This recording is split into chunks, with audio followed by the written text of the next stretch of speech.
ಅಲ್ಲಿಂದ ಇಲಾವದಿಂದ ಮುಂದೆ ಇನ್ನೊಂದು ವರ್ಷ ಭದ್ರಾಶ್ರಮ ಅಂತ. ಇದು ಅಷ್ಟೇ ಸಹಜವಾಗಿ ಪ್ರಾಯ ಮನುಷ್ಯರಿಗೆ ಓಡಾಟಕ್ಕೆ ಆಗುವಂಥ ಭಾಗ ಇದ್ದ ಹಾಗೆ ಕಾಣೋಲ್ಲ. ಭದ್ರಾಶ್ರಮ ವರ್ಷ ಅಂತ. ಅದರಲ್ಲಿ ಯಮನ ಮಗನಾಗಿರ್ತಕ್ಕಂಥ ಭದ್ರಾಶ್ರವಸ್ಸು ಮತ್ತು ಅವನ ಪರಿವಾರದವರು ಅಲ್ಲಿ ಇಲ್ಲಿ ಹೇಗೆ ಶಿವ ಪಾರ್ವತಿಯರೋ ಹಾಗೆ ಅಲ್ಲಿ ಅವರ ಒಂದು ಪ್ರದೇಶ ವಿಷಯದಲ್ಲಿ ಭಗವಂತನ ಉಪಾಸನೆ ಮಾಡ್ತಾ ಇದ್ದಾರೆ. ಅವರು ಯಾವ ಭಗವಂತನ ಉಪಾಸನೆ ಮಾಡ್ತಾ ಇದ್ದಾರೆ? ಅವರು ಹಯಗ್ರೀವೋಪಾಸನೆ. ಇಲ್ಲಿ ಸಂಕರ್ಷಣನ ಉಪಾಸನೆ ಆದರೆ ಅಲ್ಲಿ ಹಯಗ್ರೀವನ ಉಪಾಸನೆ. ಅವರು ಹಯಗ್ರೀವನನ್ನ ಉಪಾಸನೆ ಮಾಡ್ತಾ ಇದ್ದಾರೆ. ಭದ್ರಶ್ರವಸ್ ಮತ್ತು ಅವನ ಪರಿವಾರದವರು ಅವರು ಏನು ಅಂದರೆ ಆ ಮಂತ್ರ ಏನು?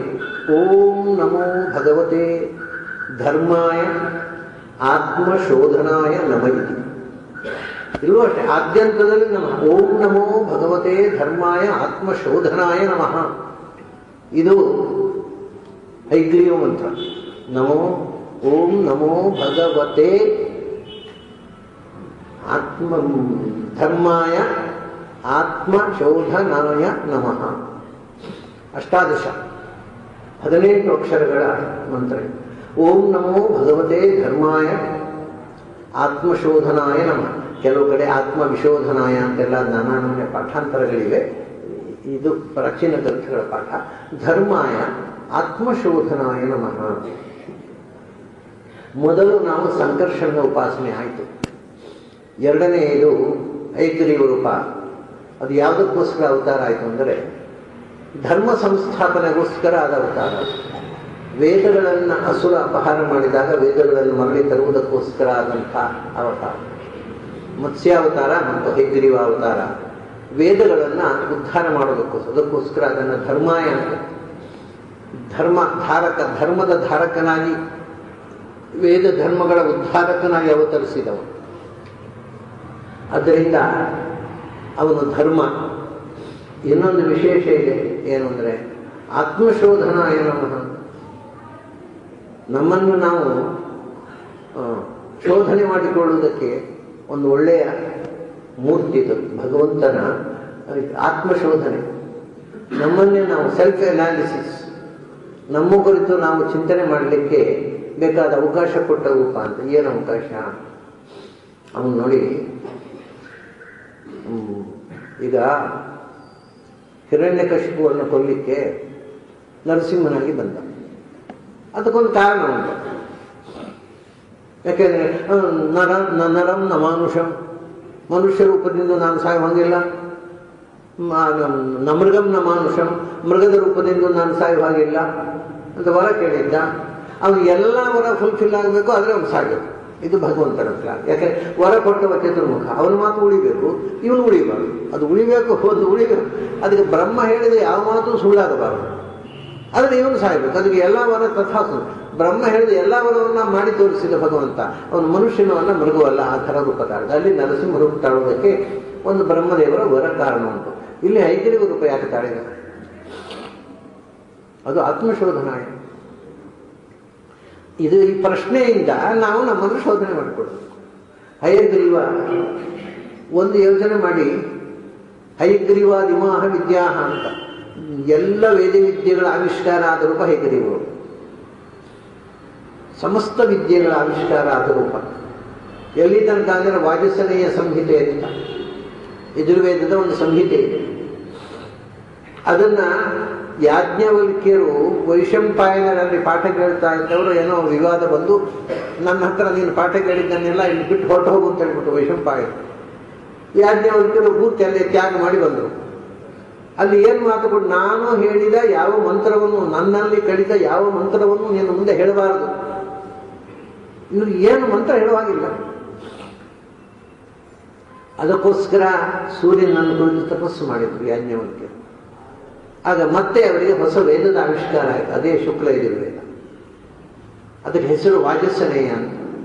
ಯಾಕೆಂದರೆ ವಾಜುರೂಪೇಣ ಸೂರ್ಯೇಣ ಪ್ರೋಕ್ತಂ ವಾಜಸನೇಯಕಂ. ಮತ್ತೆ ಭಗವಂತ ಕುದುರೆ ರೂಪದಿಂದ ಬಂದು ಅವನು ಸೂರ್ಯನಲ್ಲಿ ಸನ್ನಿಹಿತನಾಗಿ ಅಶ್ವರೂಪದಿಂದ, ಎಲ್ಲ ವೇದದ ಉಪದೇಶವು ಭಗವಂತ ಮಾಡಿದ್ದು ಅಶ್ವರೂಪದಿಂದ. ಹಾಗಾಗಿ ನಮಗೊಂದು ಆತ್ಮಶೋಧನೆಗೆ ಒಂದು ಅವಕಾಶ ಏನು ಗೊತ್ತಾ? ನಮಗಿಂತ ಕುದುರೆ ವಾಸಿ. ಅವನು ಕುದುರೆ ರೂಪದಿಂದ ಉಪದೇಶ ಮಾಡಿದ, ಮನುಷ್ಯ ರೂಪದಿಂದ ಮಾಡಲಿಲ್ಲ. ಅದು ಏನನ್ನು ಸಂಕೇತಿಸುತ್ತೆ? ಇದು ಶೋಧನೆ ಮಾಡಬೇಕು. ಅವ್ನು ಏನನ್ನಿಸ್ತು? ಕುದುರೆ ಯಾಕೆ ಕುದುರೆ ರೂಪದಿಂದ ಯಾಕೆ ಬಂದ, ಇನ್ಯಾವುದೋ ರೂಪದಿಂದ ಯಾಕೆ ಬರಲಿಲ್ಲ? ಮನುಷ್ಯರು ಕುದುರೆ ಅಂದರೆ ಏನು ಅದು ನಾವು ಗಮನ. ಇದು ಶೋಧನೆ. ಅವನು ಕುದುರೆ ರೂಪದಿಂದ ಯಾಕೆ ಬಂದ ಅಂದರೆ, ನಾವು ಬೌದ್ಧಿಕವಾಗಿ ಕುದುರೆಗಳಾಗದೇ ಇದ್ದರೆ ನಮಗೆ ವೇದಾರ್ಥ ಆಗೋಲ್ಲ. ಈ ಇಂಗ್ಲಿಷ್ನಲ್ಲಿ ಹಾರ್ಸ್ ಪವರ್ ಅಂತ ಹೇಳ್ತಾರೆ. ಅವ್ರಿಗೆ ಗೊತ್ತಿರೋ ಹಾರ್ಸ್ ಪವರ್ ಅಂದರೆ ಫಿಸಿಕಲ್ ಸ್ಟ್ರೆಂತ್. ಒಂದು ಕುದುರೆ ಎಳೆಯುವಂತಹ ಶಕ್ತಿಯ ಯಂತ್ರಕ್ಕೆ 1 ಹಾರ್ಸ್ ಪವರು. ಕಾರ್ನಲ್ಲಿ 30 ಹಾರ್ಸ್ ಪವರು. ನಮ್ಮಲ್ಲಿ ಅಮೆರಿಕಾದಲ್ಲಿ 60 ಹಾರ್ಸ್ ಪವರ್ ಕಾರುಗಳಿವೆ. 60 ಹಾರ್ಸ್ ಪವರ್ ಅಂದರೆ 60 ಕುದುರೆಗಳು ಒಟ್ಟಿಗೆ ಸೇರಿ ಎಷ್ಟು ಶಕ್ತಿ ಅಷ್ಟು ಶಕ್ತಿ ಇರ್ತಕ್ಕ ಕಾರು. ಆದರೆ ಅವರಿಗೆ ಈ ಫಿಸಿಕಲ್ ಸ್ಟ್ರೆಂತ್ ಬಿಟ್ಟು ಅದರ ಆಚೆಗಿನ ಸ್ಟ್ರೆಂತ್ ಗೊತ್ತಿಲ್ಲ. ನಮ್ಮ ಪ್ರಾಚೀನ ಹಾರ್ಸ್ ಪವರ್ ಅಂದರೆ ಮೆಂಟಲ್ ಸ್ಟ್ರೆಂತ್ ಅಂತ, ಬೌದ್ಧಿಕವಾದ ವೇಗ. ಅದು ಯಾವತ್ತೂ ಅದು ಹಾರ್ಸ್ ಪವರ್ ಅಂದರೆ ಅದು ವೇದವನ್ನು ಅರ್ಥ ಮಾಡಿಕೊಳ್ಳುವುದಕ್ಕೆ ನಿಮ್ಮಲ್ಲಿ ಎಷ್ಟು ಹಾರ್ಸ್ ಪವರ್ಸ್ ಇದೆ ಅದು ಶೋಧನೆ ಮಾಡಬೇಕು. ಅದು ಆತ್ಮಶೋಧನೆ. ವೇದವನ್ನು ಅರ್ಥ ಮಾಡಿಕೊಳ್ಳಲಿಕ್ಕೆ ಬೇಕಾದ ಹಾರ್ಸ್ ಪವರ್ ಎಷ್ಟಿದೆ ಅಂದರೆ, ಹಾರ್ಸ್ ಅಂದರೆ ಅದನ್ನು ಹಯಗ್ರೀವ. ಹಯ ಅಂದರೆ ಸಂಸ್ಕೃತದಲ್ಲಿ ಹಯ ಅಂದರೆ ಹಯಗತವು, ಗತಿ, ವೇಗ. ಬೌದ್ಧಿಕ ವೇಗ ಹೆಚ್ಚು ಇದ್ದಷ್ಟು ವೇಗ ಅರ್ಥ ಆಗುತ್ತೆ. ಕೆಲವರಿಗೆ ಅದು ಓಡುವುದೇ ಇಲ್ಲ. ನಮ್ಮ ತಲೆ ಓಡೋಲ್ಲ ಅಂತಾರೆ, ಕೂತು ಬಿಡುತ್ತೆ. ಅದು ತಿಂದು ಕೂತು ಬಿಡುತ್ತೆ, ಓದ ತೂಕಡಿಸ್ತಾ ಕೂತು ಬಿಡುತ್ತೆ. ತಲೆ ಓಡಬೇಕು. ತಲೆ ಓಡೋದೇ ಇಲ್ಲ ಬಹಳ ಜನರಿಗೆ. ಯಾಕಂದ್ರೆ ಅದು ಇಲ್ಲಿಂದ ಓಡಿಬಿಟ್ರೆ ಮತ್ತೆ ಒಳಗಾಲಿ ಆಗುತ್ತೆ. ಅವ್ರ ತಲೆ ಒಳಗೆ ಇರ್ತಾರೆ, ಅದು ಓಡಿಬಿಟ್ರೆ ನಮ್ಮ ತಲೆ ಇಲ್ಲ ಅಂತ ಆಗುತ್ತೆ ಅಂತ ಕೆಲವರು ಓಡಿಸುವುದೇ ಇಲ್ಲ. ಯಾಕಂದ್ರೆ ಇದ್ರಲ್ಲ ಓಡೋದು. ಹಾವು ತಿಳ್ಕೊಳ್ಳೋದು ಒಳಗೆ ಇರಲಿಲ್ಲ, ಒಳಗೂ ಇಲ್ಲ ಹೊರಗೂ ಇಲ್ಲ. ತಲೆ ಯಾವುದು ಒಳಗಿದೆಯೋ ಅದು ನಿರಂತರ ಹೊರಗೆ ಓಡ್ತಾ ಇರ್ತದೆ, ನಿರಂತರ ಅತ್ಯಂತ ವೇಗದಿಂದ ಓಡ್ತಾ ಇರ್ತದೆ. ಆ ಏನು ಓಡುತ್ತೆ ಆ ತಲೆ ಸತ್ಯವನ್ನು ಗ್ರಹಣ ಮಾಡುತ್ತೆ. ಯಾವುದು ನಿಂತಲ್ಲೇ ನಿಂತಿರುತ್ತೆ ಅದು ಎಂದು ಸತ್ಯವನ್ನು ಗ್ರಹಣ ಮಾಡುತ್ತೆ. ಇದು ಆತ್ಮಶೋಧನೆ. ಇದು ಮಾಡಬೇಕು ಅಂತ ನಾವು ಕುದುರೆ ರೂಪದ ಅಡಿಬಂತ. ನಿಮ್ಮ ಮನಸ್ಸು ಕುದುರೆಯಾಗಬೇಕು. ಮನಸ್ಸು ಕುದುರೆಯಾಗಿ ಅದು ಓಡಬೇಕು. ಅದು ಎಲ್ಲಿ ಭಗವಂತ ಸಿಗೋರೇ ಓಡಬೇಕು. ಆ ವೇಗ ಧಾವಂತ ಯಾವಾಗ ಬಂತೋ ಆಗ ನಾವು ಕೂಡ ಹೈವದನ್ನರಾಗ್ತೇವೆ. ಇದು ಭಗವಂತ ನಮಗೆ ಕೊಟ್ಟಂತಹ ಹೈಗಿರಿಯ ರೂಪದಿಂದ ಕೊಟ್ಟ ಸಂದೇಶ. ನಿನ್ನ ಮನಸ್ಸು ಕುದುರೆಯಾಗಿ ಓಡಲಿ. ನಮ್ದೇನಾಗಿದೆ, ಮನಸ್ಸು ಕುದುರೆ ಆಗಲೇ ಇಲ್ಲ. ಮತ್ತೆ ಇಂದ್ರಿಯಗಳು ಕುದುರೆಗಳಾದ ಇಂದ್ರಿಯಾಣಿ ಹಯಾನಹು ಅವೆಲ್ಲ ಇದ್ದ ವಿಷಯಗಳ ಕಡೆ ಹೋಯ್ತು. ಕಣ್ಣು ಎಲ್ಲಿ ಚಂದದ ರೂಪ ಅಲ್ಲಿ ಹೋಯ್ತು, ಕಿವಿಯಲ್ಲಿ ಕೇಳಬಾರದ ಮಾತುಗಳಲ್ಲಿ ಹೋಯ್ತು. ಮನಸ್ಸು ಸುಮ್ಮನೆ ಕೂತಿದ್ದು ಅದನ್ನು ಕಡಿವಾಟ್ ಮಾಡಿಕೊಂಡು. ಅಂದ್ರೆ ಮನಸ್ಸೇ ಕುದುರೆ ಆಗಿಬಿಟ್ರೆ ಆಗ ಈ ಇಂದ್ರಿಯಗಳೆಲ್ಲ ಉಪಯೋಗಗೊಳ್ಳೋದಿಲ್ಲ. ಮನಸ್ಸು ಈ ಎಲ್ಲ ಕಣ್ಣು ಕಿವಿ ಮೂಗು ಯಾವುದು ಕಾಣದ ಕೇಳದ ನೋಡೋದನ್ನ ಮನಸ್ಸು ಓಡಿ ಹೋಗಿ ಕ್ಯಾಪ್ಚರ್ ಮಾಡಬೇಕು. ಆ ಮನಸ್ಸಿನ ವೇಗದಿಂದ ಸತ್ಯವನ್ನು ಕ್ಯಾಪ್ಚರ್ ಮಾಡಲಿಕ್ಕೆ ಬರತಕ್ಕಂಥ ಶಕ್ತಿಯೇ ಅದು ಹಯಗ್ರೀವತ್ವ, ಅದು ಹಯವದನ. ಅಂಥ ಶಕ್ತಿ ನಮ್ಮಲ್ಲಿ ಇದ್ದಾಗ ಮಾತ್ರ ವೇದ ಅರ್ಥವಾಗುತ್ತೆ. ಇಲ್ಲದೇ ಇದ್ರೆ ಬರೇ ಸಾಯಣ ಭಾಷ್ಯ, ಮುಂದೂ ಇಲ್ಲ ಹಿಂದೂ ಇಲ್ಲ, ಧ್ವಂತಸಿ ಧ್ವಂತೆಯ ಅರ್ಥ ಏನು ಅರ್ಥ. ವಿಚಿತ್ರವಾದ ಮಾತುಗಳು ಬರ್ತಾವೆ ವೇದದಲ್ಲಿ. ಸಪ್ತ ಇಂದ್ರಿಯ ರಥ ಏಕಚಕ್ರಂ. ಇಷ್ಟು ವಿಶೇಷವಾಗಿದೆ ಅಂದರೆ ಒಂದೇ ಚಕ್ರದ ರಥ, ಕುದುರೆ 7 ಕುದುರೆಗಳು ಎಳೀತಾ ಇವೆ. ಏನೋ ಹುಚ್ಚು ತಲೆ ಹರಟೆ. ಒಂದೇ ಚಕ್ರದ ರಥ 7 ಕುದುರೆಗಳು ಎಳೀತಾ ಇವೆ ಅಂತಾರೆ. ಒಂದೇ ಚಕ್ರ, ಕಾಲಚಕ್ರ. ಅದಕ್ಕೆ 7 ಕುದುರೆಗಳು. ಎಂಟೇ ಕುದುರೆ ಬರೋಲ್ಲ, 7 ವಾರಗಳು. ಎಷ್ಟು ವರ್ಷ ಬರಲಿ, ಎಷ್ಟು ಮನ್ವಂತರ ಬರಲಿ, ಏನೇ ಬರಲಿ, 7 ವಾರಗಳು. ಮತ್ತೆ ಪುನಃ ಅದೇ 7. ಸೊ 7 ಕುದುರೆಗಳೇ ಎಳೆಯೋದು ಈ ಕಾಲಚಕ್ರವನ್ನು. ಅದು ಸಪ್ತ ಯುಂಜತಿ ರಥ, ಒಂದೇ ಚಕ್ರದ ರಥವನ್ನು 7 ಕುದುರೆಗಳು ಎಳೀತಾ ಇವೆ. ಇದಕ್ಕೆ ಬೇರೆ ಬೇರೆ ಅರ್ಥಗಳಿದೆ. ಇದು ಒಂದು ಅರ್ಥ. ಅದು ಮುಂದೆ ಹೇಳ್ತಾನೆ, ಏಕೋ ಅಶ್ವೋ ವಹತಿ ಸಪ್ತನಾಮ. ಸತ್ಯ ಹೇಳಬೇಕಾ? 7 ಕುದುರೆಗಳೆಲ್ಲ ಮಣ್ಣು ಇಲ್ಲ, ಒಂದೇ ಕುದುರೆ 7 ಹೆಸರು ಉಂಟು. ಅಂದ್ರೆ ಬರ ಕಾಲವಿಲ್ಲ, ಆದಿತ್ಯ ರಸ ಹೆಸರು ಮಾತ್ರ. ಏಕೋ ಅಶ್ವೋ ವಹತಿ ಸಪ್ತ, ಒಂದೇ ಕುದುರೆ 7 ಕುದುರೆ 7 ಹೆಸರು ಅಷ್ಟೇ. ಒಂದೇ ಕುದುರೆ 7 ಹೆಸರು. ಇಷ್ಟು ಅದ್ಭುತವಾಗಿ ಅನುಭೂತಿಯನ್ನು ಹೇಳ್ತಕ್ಕಂಥ ಮಾತುಗಳು. ಆಮೇಲೆ ಇನ್ನು ಶ್ರೇಯಸ್ಸ ದೀಹಿತ ಇದೆಲ್ಲ ಯಾಕೆಂದ್ರೆ ವೇದದ ಆ ವೇದದ ಅರ್ಥ ಆಗಬೇಕಾಗಿದ್ದು ನಮಗೆ ನಾವು ಓಡಬೇಕು. ಕೆಲವರು ವೇದ ಬಿಟ್ಟು ಓಡಿಬಿಡ್ತಾರೆ, ವೇದ ಬಿಟ್ಟು ಎಲ್ಲಿಗೋ ಓಡಿಬಿಡ್ತಾರೆ. ಸ್ತ್ರೀಯ ಸತೀ ತಾನು ಮೇ ಪುಂಸಾಹು ಪಶ್ಯ ದಕ್ಷಣ್ವಾನ್ ನವಿತೇಕ ದಂಧ. ಇದೆಲ್ಲ ವೇದದ ಭಾಷೆ. ಸ್ತ್ರೀಯ ಸತೀ ತಾನು ಮೇ ಪುಂಸಾಹು. ಅವರು ಹೆಂಗಸರಿದ್ರು, ನಮಗೆ ಗಂಡಸರು ಅಂತ ಹೇಳಿಬಿಟ್ರು. ನಿಜವಾಗಿ ಗಂಡಸರಲ್ಲ ಅವರು, ನಮಗೆ ಹೆಂಗಸರನ್ನು ತೋರಿಸಿ ಇವರು ಗಂಡಸರು ಅಂತ ಹೇಳಿದರು. ವೇದದ ಅರ್ಥವನ್ನು ಕನ್ನಡದ ಅನುವಾದ ಇತ್ತು. ಈ ಎಂಥ ಮಿಸ್ಟಿಕ್ ಎಕ್ಸ್ಪೀರಿಯನ್ಸ್ ನೋಡಿ. ಹೆಂಗಸರಿದ್ರು, ಹೆಂಗಸರನ್ನ ನಮಗೆ ಗಂಡಸರು ಅಂತ ಪರಿಚಯಿಸಿದರು. ಕರೆಕ್ಟ್ ಅದು. ಯಾಕೆಂದ್ರೆ ಪಶ್ಯ ಲಕ್ಷಣ್ವಾನ್, ಯಾರಿಗೆ ಹೆಂಗಸರು ಗಂಡಸರ ಹಾಗೆ ಕಾಣ್ತಾರೋ ಅವರಿಗೆ ಕಣ್ಣಿದೆ. ಅವಿಚೇತನ ಯಾರಿಗೆ ಹೆಂಗಸರು ಗಂಡಸರ ಕಾಣುವುದಿಲ್ಲ, ಹೆಂಗಸರು ಹೆಂಗಸರಾಗಿಯೇ ಗಂಡಸರಾಗೆ ಕಾಣ್ತಾರೋ ಅವರು ಅಂಧ ಕುರುಡರಿದ್ದಾರೆ. ಅದ್ಭುತ ಇಲ್ವಾ? ಹೆಂಗಸರು ಗಂಡಸರ ಹಾಗೆ ಯಾರಿಗೆ ಕಾಣುತ್ತೆ ಅವ್ರಿಗೆ ಕಣ್ಣಿದೆ. ಯಾರಿಗೆ ಹೆಂಗಸರು ಹೆಂಗಸರ ಹಾಗೆ ಗಂಡಸರು ಗಂಡಸರ ಹಾಗೆ ಕಾಣ್ತಾರೋ ಅವರು ಕುರುಡರಿದ್ದಾರೆ.